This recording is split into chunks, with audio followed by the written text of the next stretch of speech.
એટલે આ તો આવ્યું એ સીધું બારોબાર ટ્રેડિંગ છે, મેન્યુફેક્ચરિંગ નથી. આણે મને મોકલ્યું, હું તમને મોકલું. અને એમાં મારી બહેનોને મારે ખાસ કહેવું છે. મને એવી બહેનો બહુ મળે કે જે એવું કહે મને તો આખો દિવસ ટાઈમ જ નથી મળતો. એ ટાઈમ જ નથી મળતો એ બહેનોને પૂછો કે દિવસમાં કેટલા કલાક ટીવી સામે ને મોબાઈલ પર જાય છે. પાડો, હવે તમારે માટે તાળી પાડો. તમે વિચારી જુઓ કેટલા બધા રીલ ને કેટલા ફોરવર્ડ ને કેટલું ફલાણું, અને દરેક વાતમાં આપણને રસ. અને હવે તો ઓનલાઈન ખરીદી જે ચાલી છે, કામનું હોય કે ના હોય, સસ્તું છે મંગાવી લો, પછી જોયું જશે. ત્યારે મારે બધાને કહેવું છે, અને પછી બધી મમ્મીઓ, જેટલી યુવાન મમ્મીઓ છે, અહીંયા એમ કહ્યું કે યંગસ્ટર્સ છે, માટે મારે કહેવું છે કે જે ટીનેજના બાળકોની મમ્મીઓ છે ને એ બધી ફરિયાદ કરે કે અમારા છોકરા મોબાઈલમાંથી ઊંચા જ નથી આવતા. પણ આ જોવાનો ટાઈમ તમને ક્યાં છે? તમે ઊંચા નથી આવતા. મમ્મીની બેનપણી આવી હોય ને તો કે જા જઈને કાર્ટૂન જો થોડી વાર.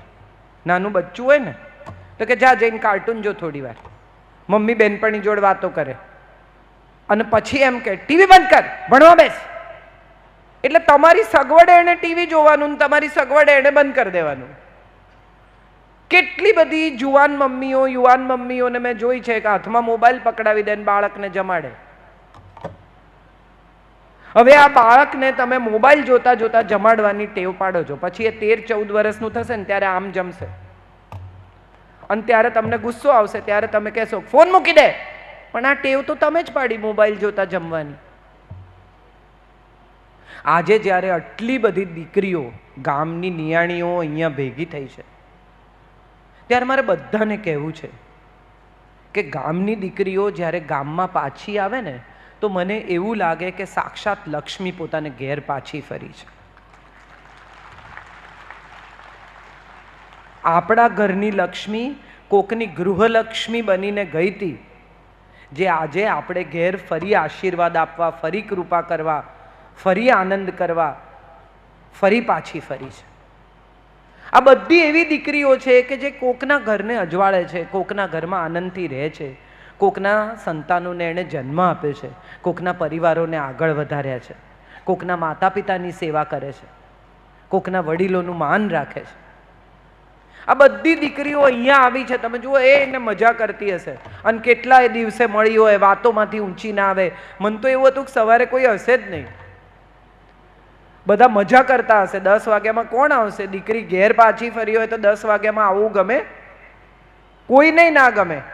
10 વાગે તો ઉઠવાનું મન થાય, કારણ કે રોજ ઘેર 6 વાગે ઉઠતી હોય બિચારી. અને છતાંય તમે બધા આવ્યા છો, એ વાતે ખરેખર તમારો આભાર માનું છું કે તમે બધા સમયસર ઉઠીને હાજર થઈ ગયા છો. એ માટે તમારા સૌનો દિલથી આભાર માનું છું. પણ કહેવાનો અર્થ મારો એ છે કે દીકરી જ્યારે પરિવારમાંથી જાય છે, લગ્ન કરીને જાય છે, ત્યારે એક સવાલ એવો ઊભો થાય છે કે આ જે દીકરી આપણે ઉછેરી, ભણાવી, ગણાવી, વાલ કર્યું, હમણાં કોઈકે મને બહુ સરસ વોટ્સએપ મોકલેલો. એમાં લખ્યું હતું કે પિતાનું દિલ જો શરીરની બહાર નીકળીને તમને ક્યાંય હરતું ફરતું દેખાય ને તો સમજજો કે એની દીકરી છે. આ પિતાનું હૃદય છે. અને તમે જુઓ, એ બધાને મળે, પરણીને જાય ને, બેનપણીઓને મળે, ભાઈને મળે, માને મળે, છેલ્લે પિતા પાસે આવે ને છેલ્લે પિતાને ભેટે ને પછી જે રડે ને એ પછી એ કોઈને ન મળે. કેમ? તો કે પછી કોઈને મળવા લાયક રહેતી નથી. એટલું બધું પિતા પાસે રડી નાખે કે એના આંસુ ખૂટી પડે. આપણે બધા એવું કહીએ છીએ કે પિતા કડક હોય, મમ્મી બી ધમકાવે, તાર પપ્પાને કહું, તાર પપ્પાને કહી દઈશ.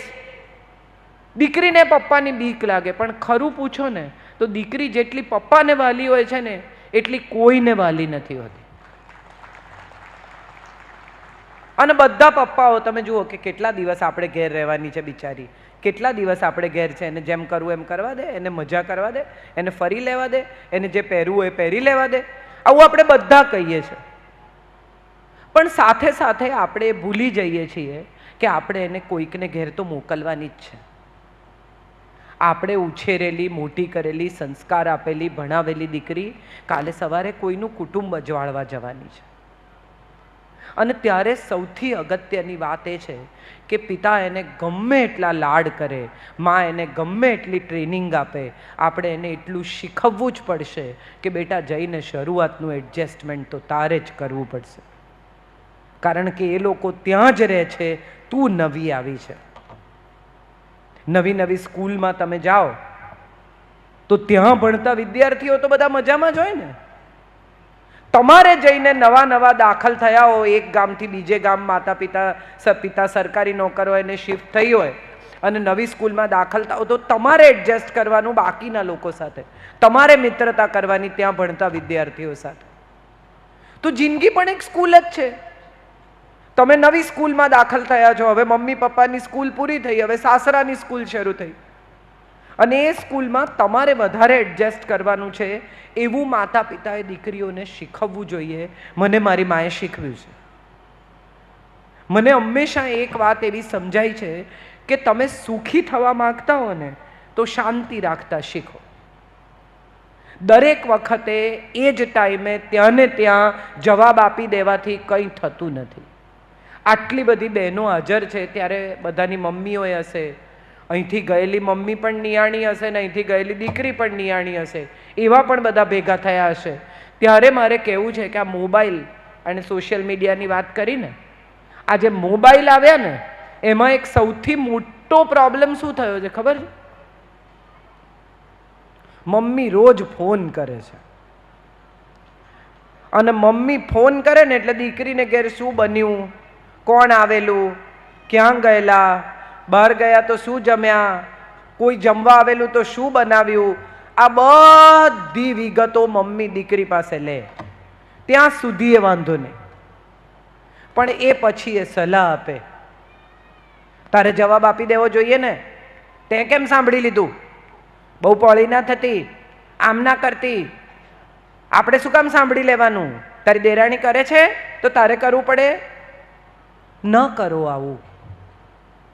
આજના સમયમાં જે મેક્સિમમ છૂટાછેડા બહુ જ થઈ રહ્યા છે ને એના એક મહત્વના કારણમાં એ આ કારણ છે કે દીકરીને એનો સંસાર સેટલ થવા દેતા જ નથી. એનો સંસાર સેટલ ત્યારે થાય જ્યારે કોઈ બહારના લોકો એમાં હસ્તક્ષેપ કરવાનું બંધ કરે. જિંદગી એની, પરિવાર એનો, એ પરિવારની રીત રસમ, એની પરંપરા, એનો પતિ, એની સાસુ, એના પરિવારજનો, એની સાથે એ એડજસ્ટ થાય એ પહેલાં અહીંથી જ એટલું બધું એને ફીડિંગ કરે કે દીકરી ત્યાં જઈને એડજસ્ટ થવાને બદલે સામી થઈ જાય. હું શું કામ કરું, મારે કેમ કરવાનું, તમે કેમ આમ નથી કરતા. આમ જુઓ ને તો બધા જ પરિવારોમાં સમસ્યા છે. તમે કદાચ આ વાત સાંભળી હશે કે એક સાસુમાં મંદિરથી આવતા હતા, એને સામે એક ભિક્ષુક મળ્યો ગલીના નાકે. એટલે સાસુમાએ કીધું કે કેમ તારું પાત્ર ખાલી છે ભાઈ, કંઈ નથી? તો કે આજે ના પાડી ભાભીએ કે ઘરમાં કંઈ નથી. અચ્છા, ચાલ મારી સાથે. એને લઈને આખી ગલી ક્રોસ કરીને, મોહલ્લો ક્રોસ કરીને છેક છેલ્લે ઘર ત્યાં લઈ ગઈ ને પછી સાસુમાએ કીધું ઊભો રહે, હું આવું. અંદર ગયા, પાછા આવ્યા અને કે જા કંઈ નથી. પેલો ભિક્ષુક ચીડાઈ ગયો કે અરે તો આટલા તડકામાં મને અહીંયા પાછો શું કામ લાવ્યા? તો કે ના પાડનારી એ કોણ, હું બેઠી છું. જેને પહોંચશે એને પહોંચશે. ના હું પાડીશ, હજી હું બેઠી છું આ ઘરમાં, એટલે બધા નિર્ણય હું કરીશ, એને નહીં પૂછવાનું. કોકની દીકરી આપણે ઘેર પરણીને આવે તો એ પોતાની સાથે પોતાનું બાળપણ, પોતાના પરિવારની પરંપરા, પોતાનો ઉછેર લઈને આવે છે. આપણે બધા અજાણતા જ બધું ભૂસી એની સ્લેટ કોરી કરી અને આપણી વાત લખવાની શરૂ કરીએ છીએ. પણ જેણે સ્લેટમાં લખ્યું હશે ને એ બધાને ખબર હશે કે તમે ગમે એટલું લૂછી નાખો, અમુક ઘસરકા તો રહી જ જાય. હવે એ ઘસરકા એના પિયરના છે, એ પોતાની સાથે જે શીખીને આવી છે, જે લઈને આવી છે.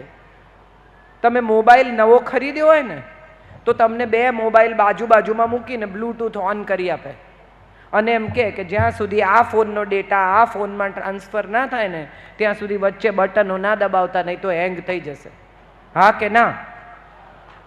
હવે આ બે ફોન બાજુમાં મૂક્યા હોય અને આ ફોનનો ડેટા આમાં ટ્રાન્સફર થતો હોય, એ પોતાને ઘેરથી જે ડેટા લઈને આવી છે એ તમારા ઘરમાં ટ્રાન્સફર કરે ત્યાં સુધી તો રાહ જુઓ.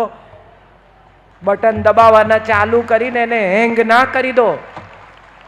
પછી હેંગ થઈ જાય એટલે સમસ્યા શરૂ થાય. તમે તો બધા પાટીદારો છો, ખેડૂત. તમને બધાને ખબર છે કે એક છોડને એક માટીમાંથી કાઢીને બીજી માટીમાં રોપવો હોય તો થોડી માટી ભેગી લઈ જવી પડે. આમ સોઈ ઝાટકીને એના મૂળ સાથે રોપો તો મરી જાય. હા કે ના? તો એ પોતાને ઘેરથી થોડી માટી લાવી છે, એ માટી સાથે એને રોપો એટલે તમારા ઘરની માટીમાં એ માટી ભળે ને ત્યાં સુધી એને એના ઘરની માટી મદદ કરશે ટકી જવામાં. આવું આપણે કરતા ગઈકાલ સુધી જે કરતી હતી એ ભલે કરે, અમારા ઘરમાં આવું ચાલશે અને નહીં ચાલે ત્યાંથી પહેલી લડાઈ શરૂ થઈ જાય. તમારું ઘર ને અમારું ઘર, આપણું ક્યાં ગયું? એનું પિયરનું ઘર એ તમારું ઘર ને આ અમારું ઘર, તો એનું બિચારીનું આપણું ઘર ક્યાં ગયું? કોઈ સાસુ એમ કે છે કે બેટા આપણા ઘરમાં આમ કરવાનું, બેટા આપણા પરિવારમાં આમ કરવાનું. એને ઘેર એને ટિંડોળા ગોળ સમારીને ખાધા હોય 20-22 વર્ષ સુધી. અહીંયા આવે ને બિચારી કે લાવ હું શાક સમારી આપું, અને ટિંડોળા ગોળ સમારે તો પછી જુઓ મજા સાસુમાં જે ધમકાવે. કોઈ દી કોઈ ટિંડોળા ગોળ સમારે? અરે બધાય ચાવીને જ ખાવાના છે, આખે આખા ગળવાના છે કોઈ?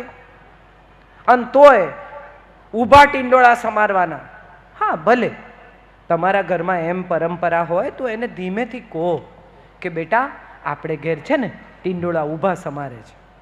અને વહુને મારે કહેવું છે કે ટિંડોળા ગોળ ચીરી નાખતા પહેલા એકવાર પૂછી લેવું કે મમ્મી કેવી રીતે કરું?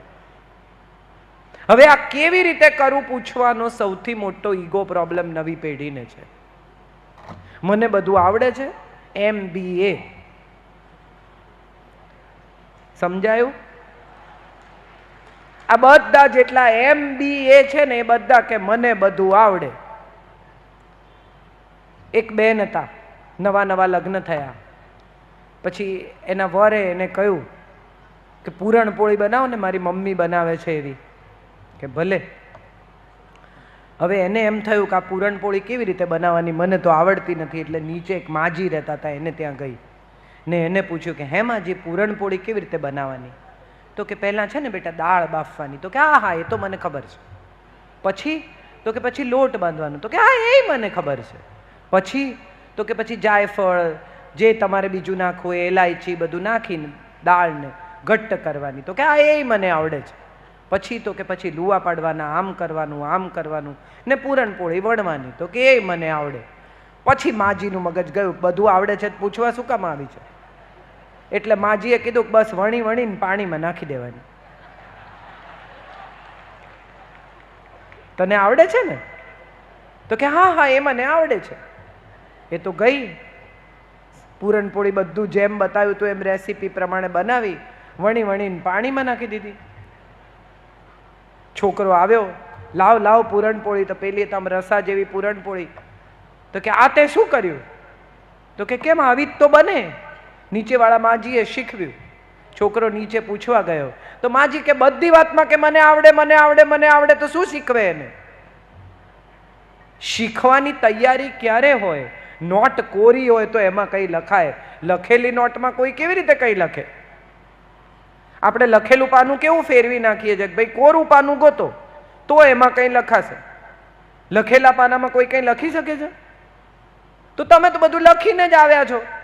નવી પેઢીના લોકો, તમને બધી ખબર જ છે, તો તમને અમે શું શીખવવાના? એની સામે મારે વૃદ્ધ અને મારી ઉંમરની સાસુઓને એ પણ કહેવું છે કે એમની પાસે પણ એક આવડત છે, નવા જમાનાની સમજ છે, વિજ્ઞાન છે, ભણતર છે, નવી દુનિયા સાથેની નવી ઓળખાણ છે. તમે વિચારો કે અનુભવ અને ટેકનોલોજી ભેગા થાય ને તો જ વિકાસ થઈ શકે. દુનિયાના કોઈ પણ દેશનો વિકાસ કેવી રીતે થાય? જૂના લોકોનો અનુભવ ને નવા લોકોની ટેકનોલોજી, એ બે ભેગા થાય તો વિકાસ થાય. હવે અનુભવ ને ટેકનોલોજી સામ સામે ઊભા રહી જાય તો શું થાય? વિનાશ. એક કે હું સાચી ને એક કે હું સાચી, અને આમાં સૌથી વધારે મરો કોનો થાય? દીકરાનો. ઘેર આવીને જો સીધો વાઈફને પૂછે કેમ છે, તો કે વહુ ગયેલો. અને ઘેર આવીને જો મમ્મી પાસે જાય તો કે માવડીયો. હવે એને શોધી કાઢ્યું છે, સીધો આવીને ટીવી જુએ છે, બેમાંથી કોઈ પાસે જતો જ નથી. આપણે જોઈએ જ નહીં બેમાંથી કોઈ. ખાલી ખોટું સાંભળવું. મમ્મીને પૂછો કેમ છે, બહુને પૂછો કેમ છે, એના કરતાં આપણે સમાચાર જુઓ. દેશમાં શું થયું એ જાણો, ઘરમાં શું થયું છે તો હમણાં કલાકમાં ખબર પડશે જ. હું પૂછું કે ના પૂછું, હમણાં કહેવા બેમાંથી એક આવશે જ. એટલે એ સમાચાર તો મને મળી જ જવાના છે. આ દેશના સમાચાર જોઈએ. એક બેન હતા, એમને બહુ એમ કે મારે વજન ઉતારવું છે. ઘરમાં કંઈ કામ કરે નહીં, જીમમાં જાય, આખો દિવસ એમાં બરબાદ કરે. 2 કલાક જીમમાં જાય ને અહીં જાય ને ત્યાં જાય ને ડૉક્ટરોને કન્સલ્ટ કરે ને. એમાં એને એક ડૉક્ટર મળ્યા, મોટી ઉંમરના અનુભવી બેન. એમણે કહ્યું તમારે છે ને બેન કંઈ કરવાની જરૂર નથી, તમારે છે ને ડોકું હલાવવાનું, ડાબેથી જમણે, જમણેથી ડાબે, ડાબેથી જમણે, જમણેથી ડાબે, આમ. તો કે એટલું કરવાથી વજન ઉતરે? કે બિલકુલ ઉતરે. તો કે એવું ક્યારે ક્યારે કરવાનું એ મને કહો. તો કે ખાવાનું જુઓ ને ત્યારે.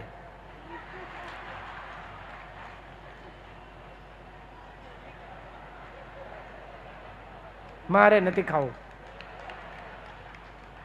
આ જ વાત છે ને જિંદગી માટે પણ બહુ અગત્યની છે. જીભ છે ને એ 2 કામ કરે, એક સ્વાદ આપે ને એક શબ્દ આપે. સાચું કે ખોટું? જીભના 2 કામ, એક તમને સ્વાદ ચખાડવાનું ને એક તમારી ભાષા, તમારા શબ્દ તમારી જીભમાંથી આવે.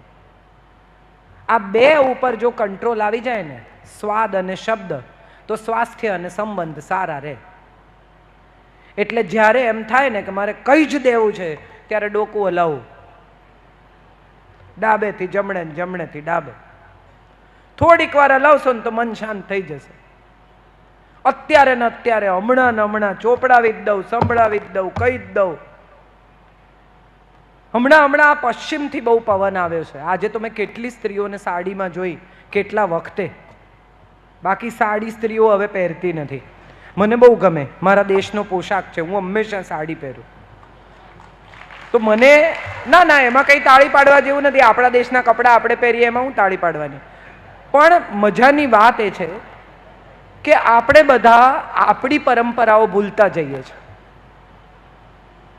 આપણને એમ છે કે પશ્ચિમથી આ સમોવડી સ્ત્રી આવીને, સ્ત્રી સ્વાતંત્ર્ય આવ્યું ને, સ્ત્રી સશક્તિકરણ આવ્યું ને, બધું પશ્ચિમ, ઇંગ્લેન્ડથી આવ્યું ને, યુરોપથી આવ્યું ને.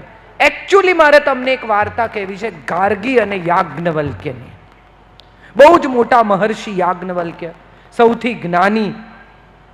યાજ્ઞવલ્ક્યને જનક રાજા કહે છે કે હું ઉત્તમ બ્રાહ્મણનું સન્માન કરવા માંગુ છું, અને જે સૌથી જ્ઞાની હશે એને હું 1000 સોનાની ખરીવાળી ગાય, 1000 સુવર્ણ મોરો અને બીજું બધું દાન આપીશ.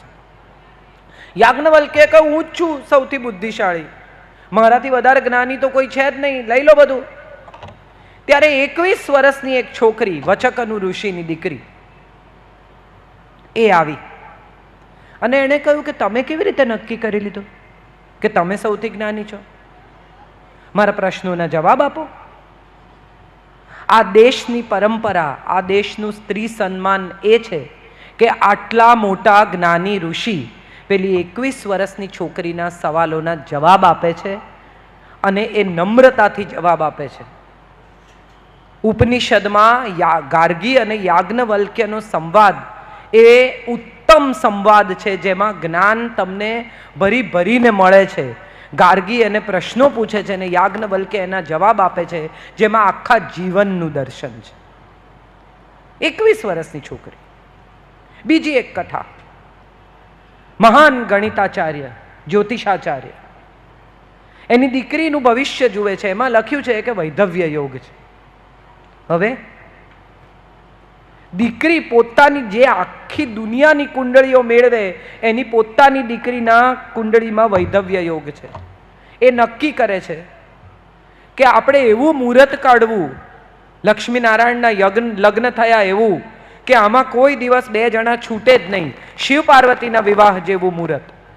કેટલી એ મહેનત કરીને એવું મુહૂર્ત ગોઠવે છે. ગ્રહો ઉત્તમ સ્થિતિમાં હોય એવી ક્ષણ ગોતે છે. અને ત્યારે તો ઘડિયાળો પાણી ભરાય એટલે એક ઘડી થાય. વાડકીમાં નાનકડું કાણું હોય, એ કાણું ભરાતું જાય ને આખી વાડકી ભરાઈ જાય એટલે અમુક ઘડીનો સમય પસાર થયો. હવે લગ્નની તૈયારી છે, બ્રાહ્મણનો દીકરો ગોત્યો છે, સરસ જાન આવવાની તૈયારીમાં છે, સુંદર તૈયાર થઈ છે એની દીકરી લીલાવતી. અને એ આમ જોવા જાય છે, વાંકી વળીને જોવા જાય છે કે પાણી ભરાયું કે નહીં. લગ્નોત્સુક કન્યા છે, યુવાન છે, અને નીચે જોવા જાય છે. એમાં એની ચૂંક વાડકીમાં પડી જાય છે અને વાડકી વહેલી ભરાઈ જાય છે. કારણ કે ચૂંકનું વજન આવે છે વાડકીમાં, એટલે ધાર્યા કરતા વાડકી વહેલી ભરાઈ જાય છે. ખોટા મુહૂર્તમાં લગ્ન થાય છે. લીલાવતીના વૈધવ્યનો યોગ હતો, એને વૈધવ્ય આવે છે. હવે આખો સમાજ એની પાછળ છે કે વિધવાના તો પુનર્વિવાહ થાય નહીં. આ તો સદીઓ જૂની કથા છે. તો વિધવાના પુનર્વિવાહ ન થાય તો શું કરવું? અને ત્યારે પંડિત ભાસ્કરાચાર્ય પોતાની દીકરીને ગણિત ભણાવે છે. આજે આપણે જે વૈદિક ગણિતમાં ક્લાસમાં છોકરાઓને મોકલીએ છીએ ને, એ લીલાવતીનું ગણિત છે. આ બહુ ઓછા લોકોને ખબર છે, પણ આ લીલાવતીનું ગણિત છે. એણે વૈદિક ગણિતની શરૂઆત કરી. આવી તો કેટલી કથાઓ છે. આપણા દેશમાં સ્ત્રી સન્માન હંમેશા હતું જ, છે જ, રહ્યું જ છે. તમને બધી બહેનો જે પીડિત, શોષિત, દુઃખી પોતાની જાતને માનતી હોય, એ બધીને મારે પ્રશ્ન પૂછવો છે કે ઘરમાં પૈસા લઈને આવે તો કોના હાથમાં આપે? 4-5 લાખ રૂપિયા, 10 લાખ રૂપિયા લઈને આવે તો કોને આપે? કોને આપે? બોલો બોલો. કોઈ બોલશે નહીં. હવે પછી એ પૈસા તમે ક્યાં મૂકો? તિજોરીમાં.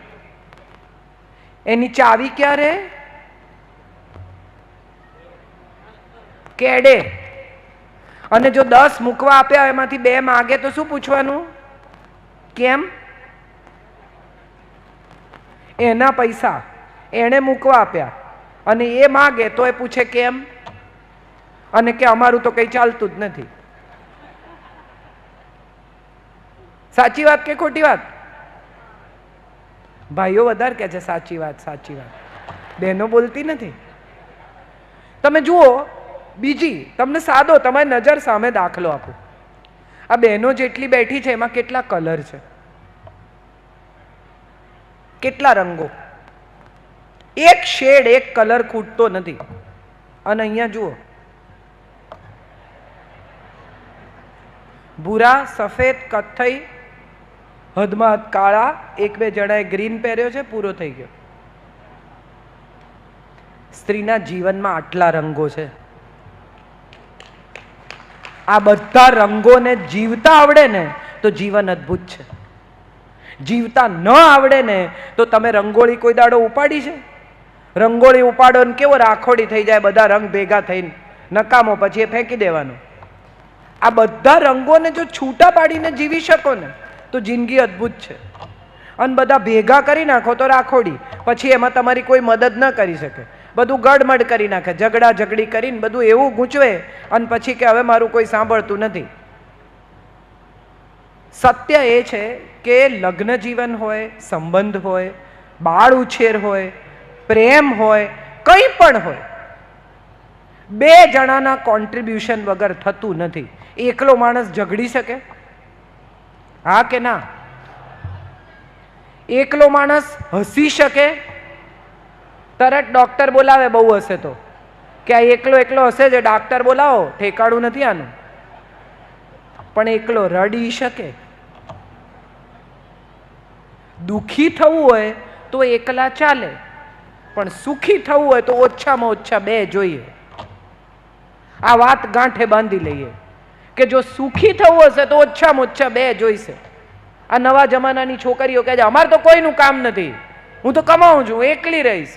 બહુ સરસ, હમણાં રહીશ. પછી કોઈ દિવસ કાકા કાકીને રસ્તો ક્રોસ કરતા જોયા છે? 70-75 કાકા હોય, 70 બહેન હોય, બે જણા એકબીજાનો હાથ પકડીને રસ્તો ક્રોસ કરતા હોય ને, ત્યારે સમજાય કે દાંપત્ય જીવનની સફળતા શું છે. એમને કોઈ દિવસ ઝઘડા નહીં થયા હોય, એમને કોઈ દિવસ મન દુઃખ નહીં થયું હોય. મારા દાદાજી ને દાદી કે તમારા દાદાજી ને દાદીને કોઈ દિવસ એકબીજા સામે વાંધો જ નહીં પડ્યો હોય. આપણી પાસે તો ગીત છે કે લવિંગ કેરી લાકડીએ રામે સીતાને માર્યા જો, ફૂલ કેરે દડુલીએ સીતાએ વેર વાળ્યા જો.